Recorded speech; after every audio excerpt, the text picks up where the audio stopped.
Hey everyone, Mark here. Welcome to my channel. So today's video, we are going to talk about the year 1976.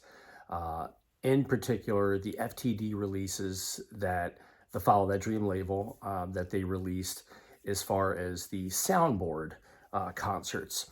Now, I've heard a lot of people say they don't understand why 1976 was so heavily released and promoted because a lot of people don't think that it was the strongest year. Now, it depends on what part of the year you're talking about.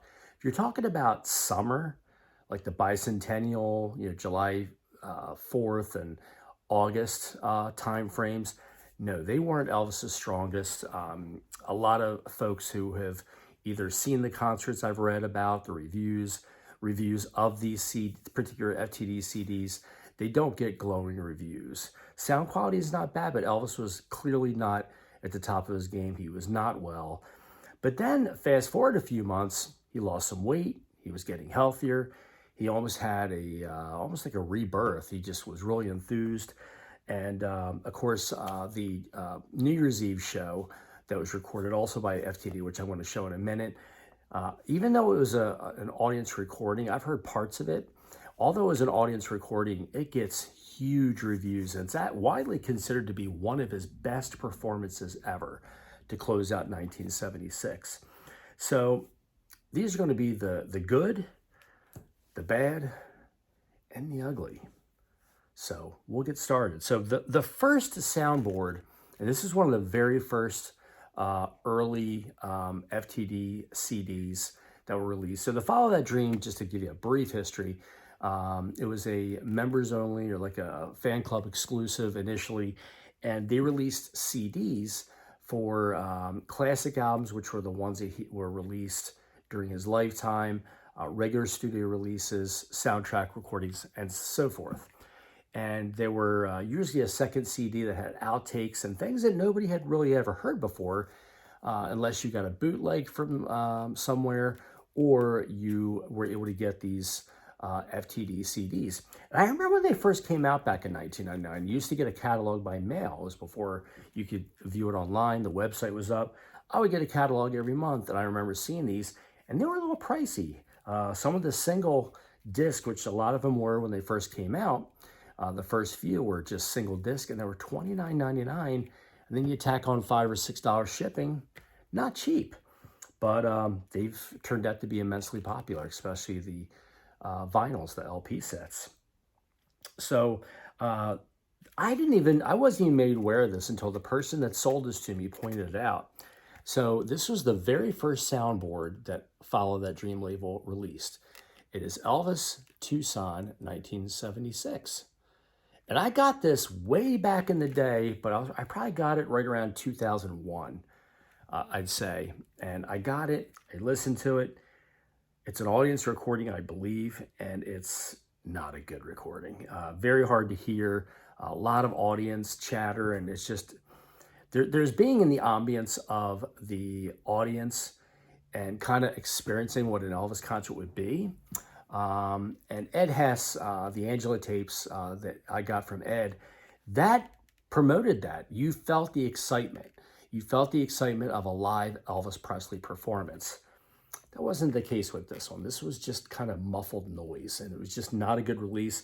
I didn't know that long way back when, 20 plus years ago. I ended up selling it. But now that I'm trying to collect all the FTDs, I did get it back recently. So all these ones I'm going to show you, I recently got from somebody, and I have yet to have a chance to listen to them. I've heard them in other forums. I've heard them on YouTube of these same FTD releases, but I need to really get in, open them, and listen to them. Yeah, but this one is not good. But here's the interesting thing. Look at the way they spell Tucson. T-U-S-C-O-N 76. Oh, hold on. Hopefully I didn't cut off. T-U-S-C-O-N, when it's actually T-U-C-S-O-N, which they did correct. So this is the incorrect version that came out. There's the back. Not even a great shot of him throwing a scarf. It's all blurred. So yeah, so this was Recorded June 1st, 1976 at the Community Center Arena in Tucson, Arizona, except one track recorded May 30th, 76 in Odessa, Texas. So there's that one. Now this was the famed New Year's concert. Again, I've not listened to this yet. I'm excited to listen to this. I listened to it online recently, and although it isn't on its recording, and Elvis is in great form, was thick, had slimmed down, and was just really exuberant and excited for this. Cool cover, and it was arguably his longest concert he probably ever gave, over 30 songs, and probably close to 2 hours. So just a great concert from what I'm hearing. This is also considered, I actually read an in-depth review of this one. This next one got rave reviews as well. Elvis Presley, Chicago Stadium. There's the tickets on the back. And it's October 14th, 1976 and October 15th, 76 at Chicago Stadium. I believe by this time Elvis wasn't doing the afternoon and evening shows, but that one gets high praise. Another bad. This is actually, from what I heard, a friend of mine told me, asked me if I've ever heard this. I haven't yet. He said it is absolutely just not a good CD, just not a good recording. Elvis, not, and I've read reviews on it, same thing, but my friend said, I have it.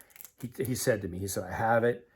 He said, dude, if you don't have it, don't get it. But he knew I was collecting, so he didn't really say don't get it. He's like, if you don't have it, it's rough. Elvis, A Minnesota Moment. Not even a great cover. Kind of Elvis he just didn't look well. And this was recorded live in Minneapolis, October 17th, 76. So this was literally right before he started, had the rebirth, kind of lost the weight, and so forth. And then this one I've heard is a really good one. This is Elvis Rockin' Across Texas. This one's a hard one to get. I actually got this from somebody, didn't pay very much for it at all, but I've seen this go for close to a couple $100 because it is so rare. Live in Amarillo, June 74, but live in Fort Worth, July 1976. So yeah, this one I got to listen to. This one I haven't really heard a whole lot about. This is Elvis, the West Coast Tour, 76. San Francisco, November 29th of 76. And Anaheim, November 30th, 1976. Looks like two complete. Yeah, the San Francisco show, which is common, the tape ran out and it ends it. Funny how time slips away. This is one that I've also heard is not that great. Elvis America. And this is a complete concert. And this doesn't say when this was. I'm assuming it was right around July 4th. Usually it'll say on the back what the date is. Now this one is an interesting one. This one's called Elvis in Alabama, The Last Double Date. Huntsville, September 6, 1976. They call it The Last Double Date because it's the last time that Elvis did an afternoon show and an evening show. This was called from Huntsville, Alabama, September 6, 1976. The afternoon show and the evening show. And it has, the evening show is a couple songs longer, which was common that Elvis did. This one I've also heard is absolutely pretty rough to listen to. Elvis New Haven, 76. Complete show. Yes, it is a complete show. Has a bonus song too, Return to Sender. So this one I'll have to give a listen and give my own personal. This one I've heard is not bad. This is St. Louis and Spokane, March, April 1976. Elvis looking slimmed down. So there's that one. This is a double CD. And does this have? Yeah, this has both complete concerts. March 22nd, 1976 at the Keefe Auditorium, St. Louis. And April 27th, 76th at the Coliseum, Spokane, Washington. So pretty cool. Anxious to listen to this one. This one I've heard is really good too. This is a newer one, Pine Bluff to Madison. And this is Pine Bluff, Arkansas, September 8th, 76. and Madison, Wisconsin, October 1976. The Pine Bluff show did not begin at CC Rider, and it does not have the closing. It ends at Mystery Train and Tiger Man. But the Madison, Wisconsin for October 19th of 76 is the complete show.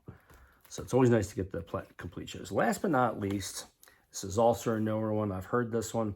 I actually don't think this one's that bad at all. This is Elvis from Louisiana and Memphis. And these are one of the first ones where they went with the 3 CD sets.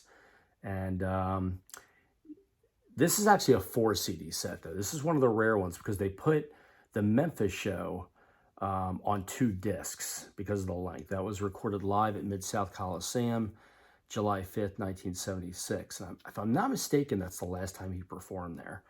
And then the other shows, disc 1 is Shreveport, July 1st, 76, and then Louisiana State University, Baton Rouge, Louisiana, July 2nd, 1976. So pretty cool. Not my favorite cover. I think they could have done better. But yeah, 76 was very prominently featured by FTD. I think there's going to be more. There's actually a new one coming out.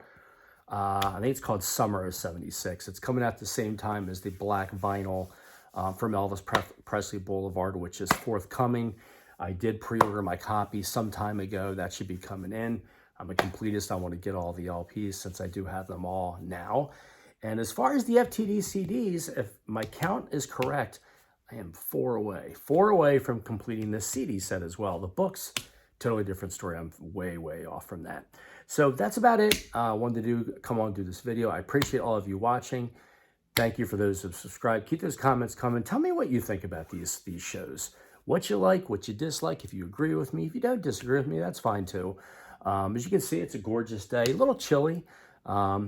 That actually was completely empty. And we have trees, the woods behind us, and it's starting to fill up a little bit. So tomorrow afternoon, I'm going to have to go out there and use the leaf blower and get rid of the leaves. So enough of that. I hope you have a great rest of your day. Take care of yourselves. We will see you soon.